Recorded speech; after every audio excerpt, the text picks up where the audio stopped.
Our next guest sees this as a buying opportunity for Schwab. Joining us now, Bill Stone he is Chief Investment Officer of Glenview Trust. Bill, good to see you. So you view this as an opportunity.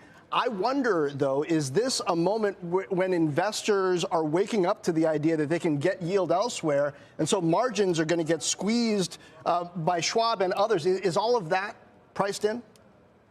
I think a lot of it's priced in. So you're right. I think that's the differentiation with the Schwab that I think makes it interesting. And I agree. It's probably, you have to think to be a long-term investor, because short run, I think there's a good chance that the earnings are squeezed.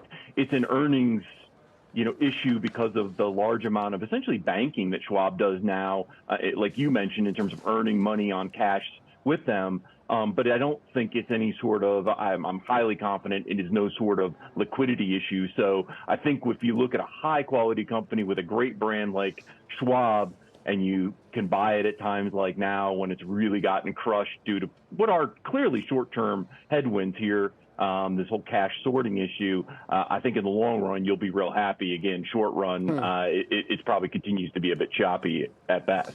So I've been trying to think about other potential impacts from rising rates, with these chickens coming home to roost from that. And I was wondering about leveraged bond funds and closed-end funds. Are we going to start seeing, with these interest rate pressures, either the payouts going down on closed-end funds, or some bond funds that use leverage getting into some trouble for a similar reason of Silicon Valley Bank? The bond assets on their balance sheet just aren't worth what they used to be.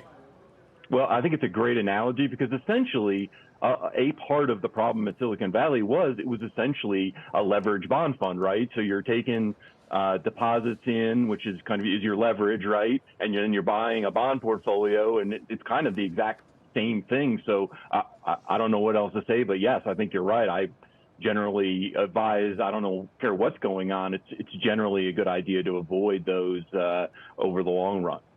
Have you been fielding calls today, given the fact that we've had this big sell-off in the market? We have all these concerns about whether there's contagion to be had around SVB today. Have you been fielding calls? And if so, how are you counseling the folks that have money with you? And what are you telling them to put their money into right now versus what to avoid? Yeah, so we've had a few, and I put together a little note for all of our investment principals, really to talk about the fact that I guess I'm a chorus of people you've probably heard from.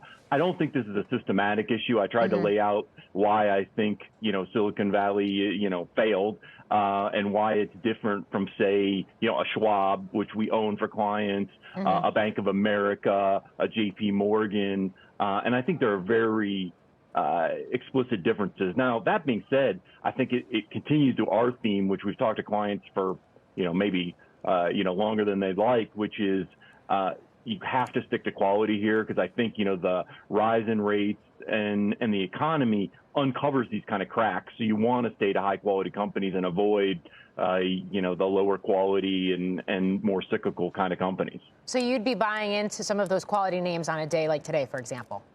I think yes. I mean, I think you've given up essentially all the gains for 2023 in the S&P 500. So, yeah, I mean, I think as a long-term investor, while it may get worse in the short run, certainly, like I mentioned, I think you're uncovering some companies like a Schwab or even a Bank of America that's, essentially 40% off its high and selling at a multi-year kind of low.